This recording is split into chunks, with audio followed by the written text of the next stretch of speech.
Me preguntaron, traigo una pinche gripe que me está matando, compañeros, entonces lamento que hoy voy a ser menos inteligente que de costumbre. Porque estoy lento. Me dijeron, ¿te vas a ir con esa pinche gripe a Tulancingo? ¿Qué se te perdió en Tulancingo? ¿Qué chingados quieren que vaya mejor, pues, no? ¿A dónde? ¿Dónde está la gente?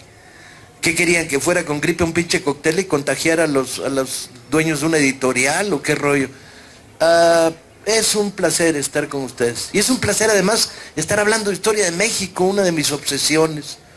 Porque parte del proceso de reconstrucción de este país lo tenemos que hacer a partir de apropiarnos de la historia. Nuestra historia, no la de ellos. ¿Sí? Necesitamos de alguna manera recuperar de dónde venimos para ver a dónde vamos. Y los personajes elegidos para este acto, dos de ellos me resultan muy conocidos y particularmente interesantes. Ángeles, porque a través de escribir la biografía de Villa, leí, trabajé sobre sus documentos, vi fotos y me acerqué mucho a Felipe Ángeles. Es un personaje sin el cual no se entiende el villismo y es figura clave en el ala izquierda de la Revolución Mexicana. Y era un plural porque era un loco peligroso, pero peligroso. Ya les contaré algunas anécdotas de este extrañísimo personaje surgido en los años 20, después de la Revolución, como uno de los grandes agitadores sociales que ha tenido México. Desconozco y desconocí hasta hoy, me he venido empezando a informar, ¿no?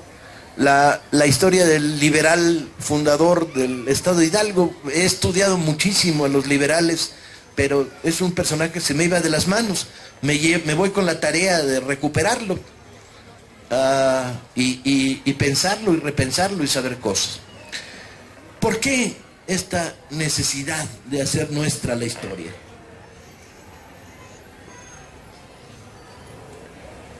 Durante años los mexicanos hemos asistido a un proceso de robo descarado de la historia.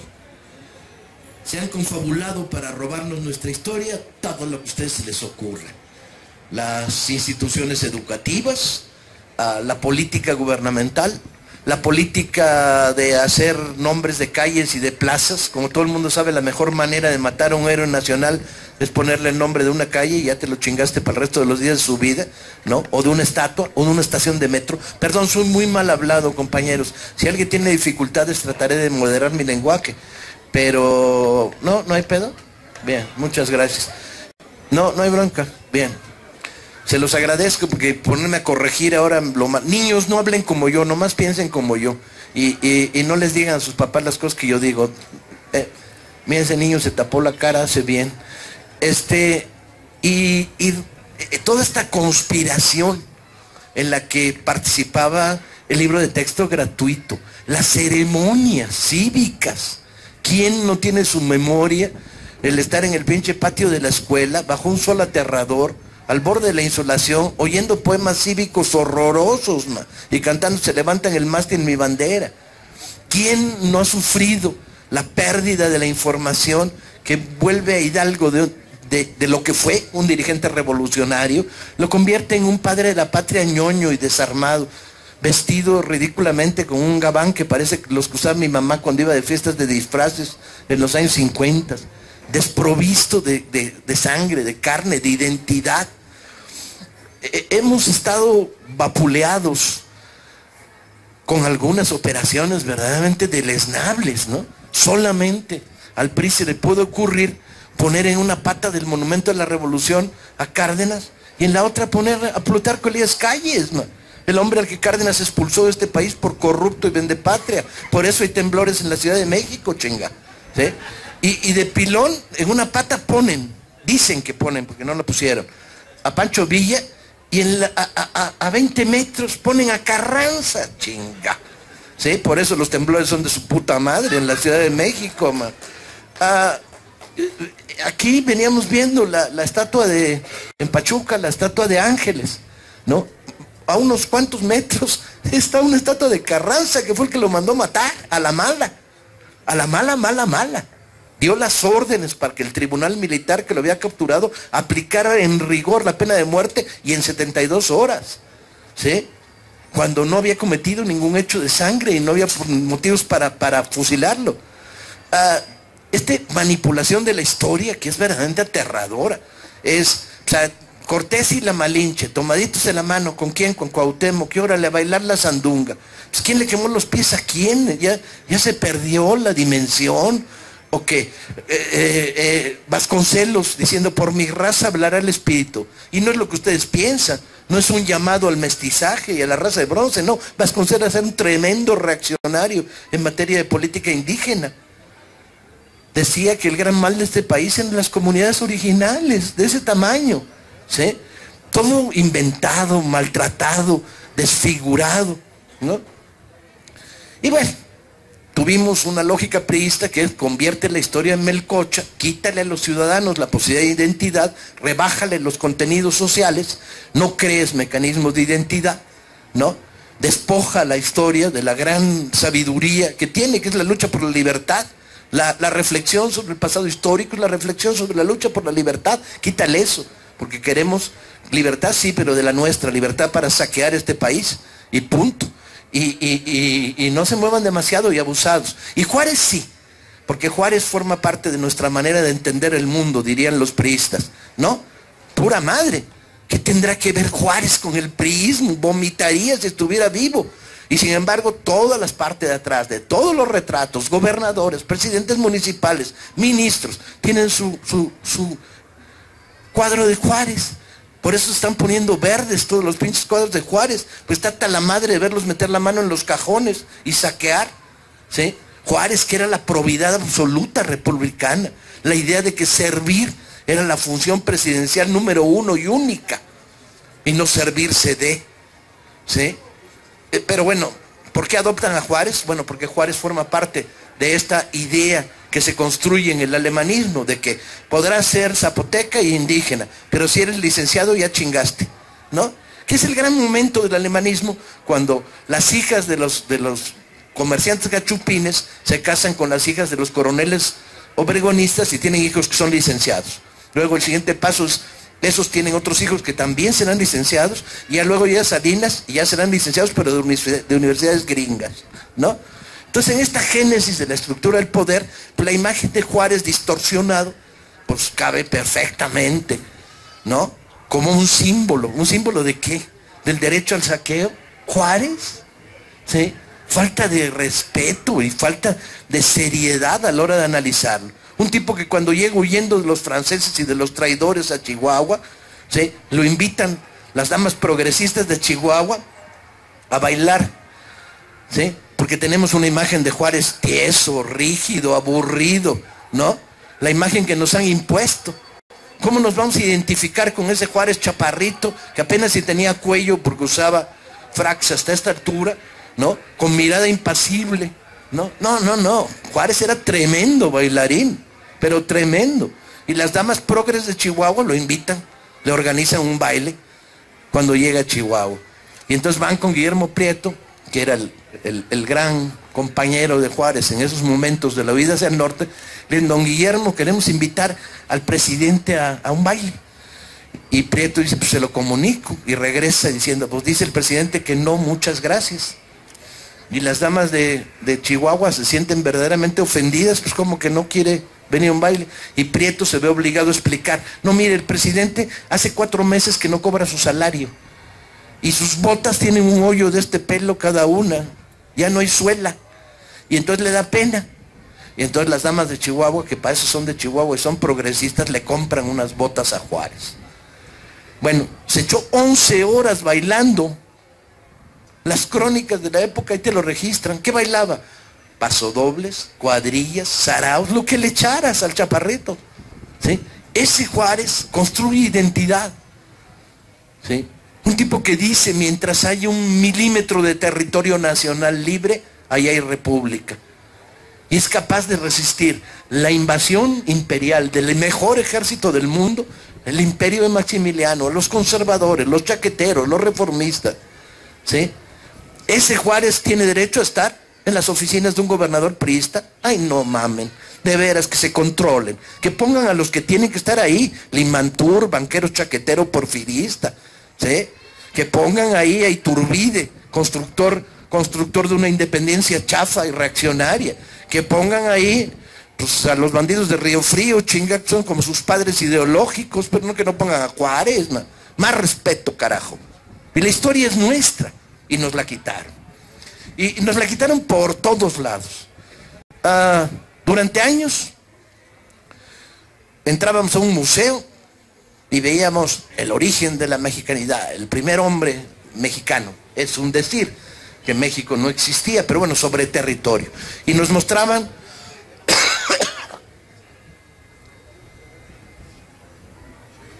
el rostro del hombre de Tepexpan. No sé si recuerden esta terrible experiencia. Descubierto en Tepexpan, unas huellas datadas gracias al carbono 14, decían que era el más viejo resto que se había encontrado en México. De ahí veníamos, metafóricamente.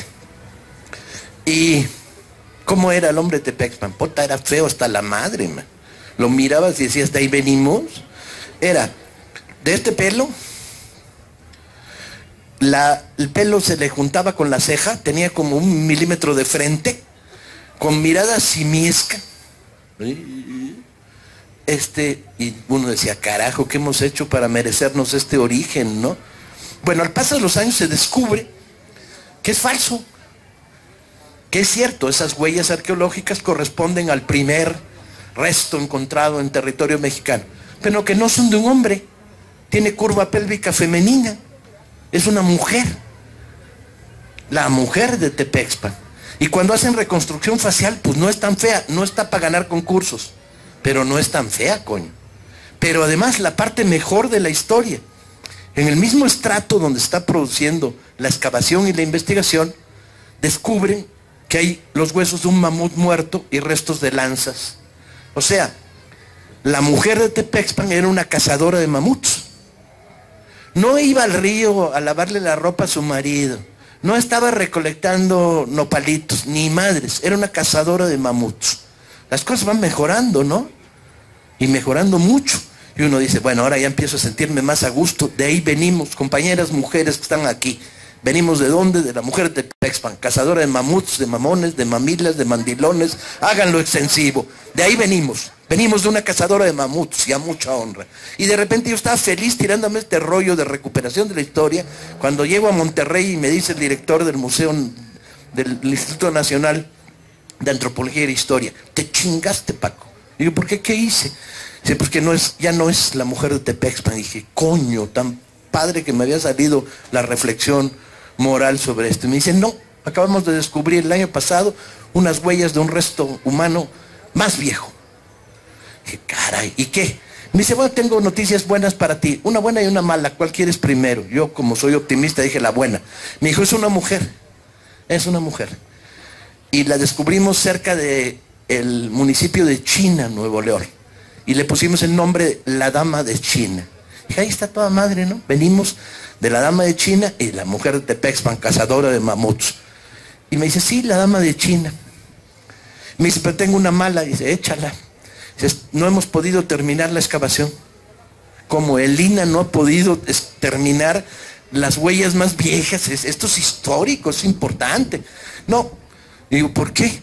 Dice, porque cuando estábamos en la excavación, llegaron 2 camionetas con cuates con cuernos de chivo. Y dijeron, a chingar a su madre. Dijeron, somos el INAH, esta es la Dama de China, estamos excavando. Y dijeron, órale, pero ya o cortamos cartucho. ¿Sí? Y los corrieron.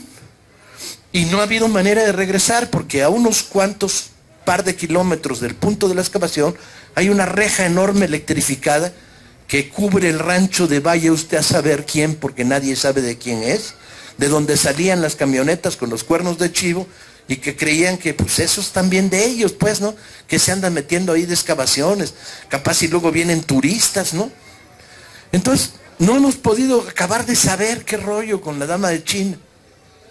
Lo que sí sabemos, y esta es la segunda metáfora, ¿de dónde venimos? Venimos de la mujer de Tepexpan, y de la dama de China, hoy secuestrada por el narco, compañeros. Esta es la historia.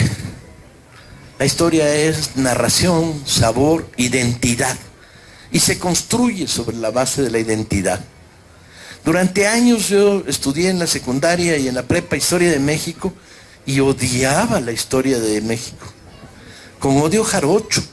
Era aburrida, interesante, un montón de fechas. Y además que Hidalgo, ¿qué proyecto traía? No, hombre, no, pues nada. Ahí no hay proyecto social. Yo era un adolescente de izquierdoso que veía al Che como la gran figura, Vietnam, Ho Chi Minh, la nueva trova cubana, Hidalgo. Y bueno, me acabó de matar el amor cuando en 1966, en el curso de Historia de México, era las 7 de la mañana, compañeros. Con perdón de los presentes, esas pinches horas las banquetas se mueven, man, ¿sí? Y lo daba un güey que puta, fíjense que han pasado 2000 años y todavía me acuerdo de él y lo odio, ¿sí? Era un diputado suplente del PRI que para completar su salario daba Historia de México en Prepa 1. Y era tranza, claro, como no va a ser, dicen, el corazón lo trae. Vendía sus apuntes y el que no los compraba no podía pasar de año. Pero además era menso hasta la muerte. Y entonces su rollo era, a las 7 de la mañana, leía sus apuntes, con una voz monótona. Ya. Segunda campaña de Morelos. Morelos se dirigió a Cuautla, puta. Y entonces se iba produciendo un fenómeno francamente interesante, que es, se iban cayendo de las sillas los compañeros jetones, pues, al suelo. Tan es así, que el más radical de todos nosotros, un compañero apellidado Bustamante y de apodo La Bruja, inventó un método para impedir el desprestigio, que era, se consiguió un palo como de 2 metros, 2 metros y medio, y cuando veía que alguien estaba a punto de dar el ranazo, estábamos en sillas de paleta, que para un lado cae sobre la paleta, para el otro lado cae para el suelo. Entonces, con el palo le picaba el fundillo a alguien a 2 metros y medio. Y entonces, en mitad de las campañas de Morelos, mientras el otro güey leía sus apuntes, y entonces tenía suficiente artillería en Morelos porque estaba encerrado en Cuautla, veías que alguien hacía y se elevaba por el cielo. Y yo odiaba la historia de México. En 68 se produce la crisis de la historia de nuestra generación. Nos encontramos que nuestros referentes son claros: la lucha latinoamericana, el cambio, el monstruo de Díaz Ordaz, acabar con la dictadura del PRI. Pero ¿y de dónde venimos? Pues veníamos de la izquierda internacional. Veíamos con amor y simpatía a Camilo Torres, ¿no? Leíamos. Pero ¿y México? Y reactivamente de repente nos dimos cuenta de que nos habían robado el pasado. En algún momento de los años 70, por curiosidad, decidí revisar mis opiniones sobre el cura Hidalgo. Abrí un libro que tenía ahí accidentalmente, la biografía de Gutiérrez Ledón, maravillosa, por cierto. Lo abro por casualidad y leo: el cura hablaba 7 idiomas. Y dije, ay güey, ¿qué tiene que ver esto con el Hidalgo que me han estado metiendo hasta por las orejas? Y me piqué. Entonces empecé a estudiar otros libros, textos, y descubrí que Hidalgo hablaba 7 idiomas. Hablaba latín, claro, era cura. Hablaba castellano, el idioma de uso en la Nueva España.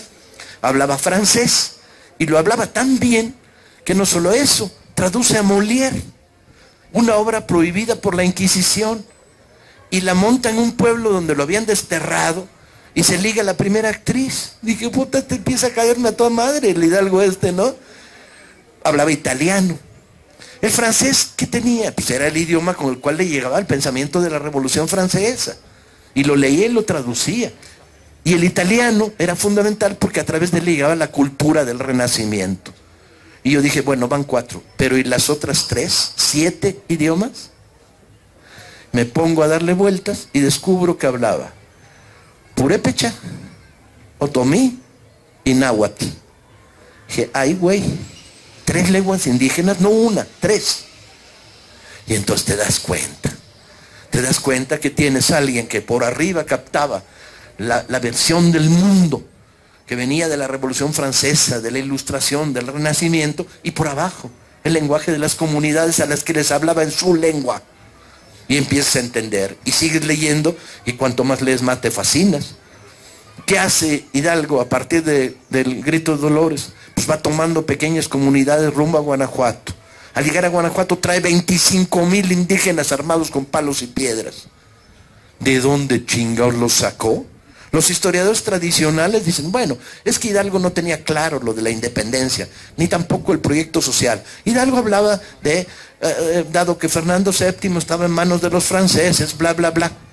Y tú dices, no mames, tú no levantas 25,000 indígenas diciéndoles, oiga, Fernando VII está en España, es medio pendejo y ahora están los franceses. No, tú levantas 25,000 indígenas diciendo, hay que acabar con el mundo que conocemos.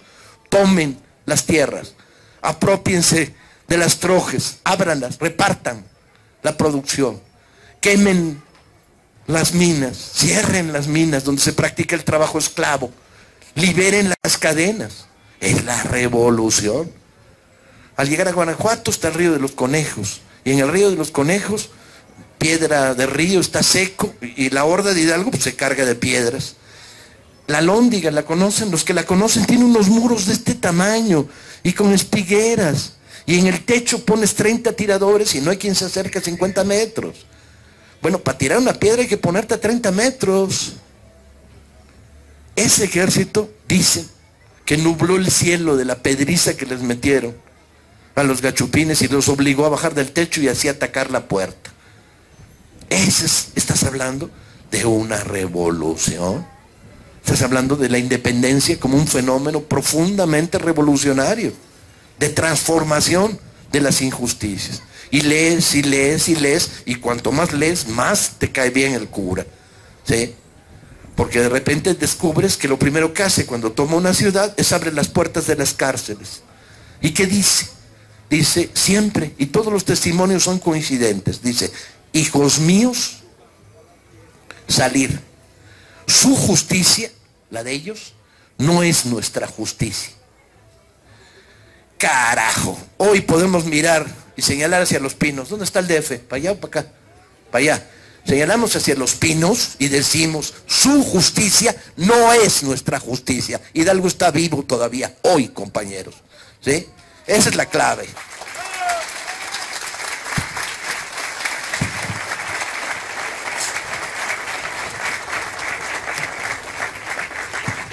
Provoqué este aplauso para que me dejaran echarme un trago de Coca-Cola y fumarme un cigarro.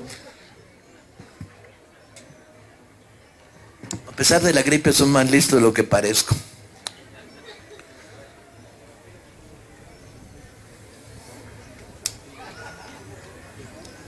Tenemos que recuperar nuestra historia. Tenemos que hacerla nuestra. Cuento una anécdota más y entro en materia. Este era el prólogo nomás para calentar el aire. Estoy en las márgenes del río Mezcala, en lo que hoy es el estado de Guerrero. Ando persiguiendo una historia que me apasiona particularmente, la historia de la escolta del general Hermenegildo Galeana, el mejor guerrillero que ha dado la historia de México. Galeana hizo su escolta, el brazo izquierdo de Morelos, hizo su escolta con el mismo tipo de gente, negros, cimarrones de las montañas, 50. ¿Por qué? Porque eran negros que habían huido de Puebla, de la Ciudad de México, de Veracruz, y se habían concentrado en las montañas de lo que hoy es Guerrero, huyendo de la esclavitud, eran esclavos huidos. Y cuando el ejército gachupín los agarraba, los fusilaban 2 veces, los mataban 2 veces. Primero los fusilaban y luego los ahorcaban, porque eran esclavos fugados e insurgentes, doble pena de muerte. Entonces no tenían nada que perder y agarró a los más cabrones que encontró, 50, ¿sí? Iban armados todos ellos con el machete suriano, el machete largo que tiene filo de solo de un lado y que en la parte de abajo tiene una cabilla con la que recoges la paca de algodón o la paca de azúcar, de caña. Machete de un solo filo de un lado que si le das un madrazo metiéndole kilos detrás, rompes esta mesa en 2. Y era su escolta, esos 50. Venía retirándose en esos momentos de las huestes de un capitán gachupín, un brigadier gachupín, que lo perseguía, llamado Garrote, y que traía un escuadrón de caballería. Entonces, en el proceso de retirarse, llegó a la cercanía sobre el río Mezcala de la hacienda de los hermanos Bravo, también insurgentes, y les mandó un mensajero diciendo: estoy aquí, me viene persiguiendo Garrote, vengan a echar una mano. Tendió su hamaca en el borde del Mezcala, se acostó en ella y les dijo a su escolta: muchachos, échense una nadada. Nomás que eran negros de cerro, no eran negros de mar, no sabían nadar. Entonces los negros sonrieron, se encueraron y se metieron en lo bajito. Y se pusieron de rodillas o en cuclillas, clavaron el machete en la arena y agarraditos del machete, no va a ser que se los lleve la corriente, pues empezaron ahí con el cuello afuera nada más a dar vueltecitas. Si ustedes se imaginan la imagen, pues ven el recodo del Mezcala, 50 cabecitas de negros ahí moviéndose en la corriente, ¿no? Agarraditos de su machete, nomás que el machete nomás se veía el mango. Y entonces aparecen en el otro lado del río las huestes del brigadier Garrote. Y tararara, las cornetas, y órale, se meten al río en carga. ¿Y qué pasa? Se levantan 50 negros encuerados con unos pinches machetones de este pelo y se cagaron los gachupines, se pararon y dieron la vuelta. La historia está fundamentada y documentada. Hay por lo menos 2 testimonios de cómo la aparición en medio de las aguas de 50 negros encuerados armados con machote los hizo correr. Bueno, llegaron las tropas de los Bravo y los persiguieron casi hasta Chilpancingo. Estoy en las márgenes del Mezcala viendo sobre el terreno un lugar y de repente aparece un campesino con un burro que resultó ser un maestro de escuela. El campesino, no el burro. Sin ningún desprecio por los compañeros maestros de escuela, a los que estimo profundamente, y su lucha hoy es para nosotros un ejemplo en este país, ¿eh?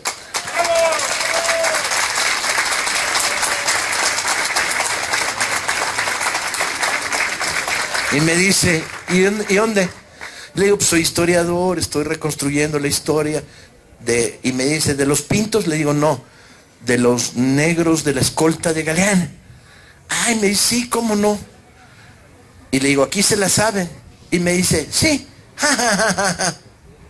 Dije: ahí en la madre. Y le digo: ¿y qué? ¿Cómo la cuentan? No, pues no. Aquí la contamos. No, pues no. ¿Qué puta, el único pinche loco del pueblo y me tocó a mí o qué? Y me dice: pero no fue aquí adelantito. Está usted en el lugar equivocado, cosa que me suele pasar con frecuencia. Entonces caminamos 60, 70 metros, me dijo: aquí, lo que pasa es que ya el río viene seco, es el recodo, allá debe haber puesto su hamaca Galeana, se sabía la historia completita. Y allá está la hacienda de los Bravo. Y le digo: ¿y cómo la cuentan? Pero ya picado, dije: aquí debe haber algún misterio, y bueno, no hay historia sin historia oral, ¿no? Y me dice: no, es que aquí somos bien léperos, joven. Y yo dije: ¿me lo dice a mí? Yo estudié en la secundaria 4. Ahí, para entrar en la mañana, tenías que alburearte al merenguero y al prefecto. Si no te los albureabas, no te dejaban pasar. De ahí sale mi amor por algunos albures muy sofisticados, como aquel de: te tapo con cemento y te dejo el albañil adentro, que me parece verdaderamente un logro del pensamiento kafkiano en la vida diaria mexicana. Entonces, le digo: no, hombre, lépero yo. Y dice: bueno. Digo: bueno, cuénteme. Y dice: no, es que aquí somos muy léperos y decimos garrote contra garrote, nos la pelaron. Más allá de que la anécdota es bien bonita, vean cómo lo dijo: nos la pelaron. No se la pelaron, nos la pelaron. ¿Se dan cuenta de la clave? ¿De dónde venimos, compañeros? ¿Venimos del trigarante de Iturbide que negoció la independencia para hacer la contrarrevolución, o venimos de los negros de Galeana? ¿Dónde está nuestro pasado? ¿Dónde se construye la identidad? Ese es el sentido de la historia.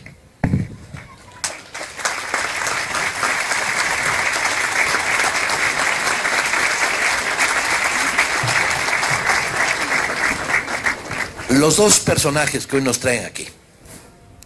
Ángeles es un personaje muy particular, hijo de un oficial que había hecho la lucha contra el imperio.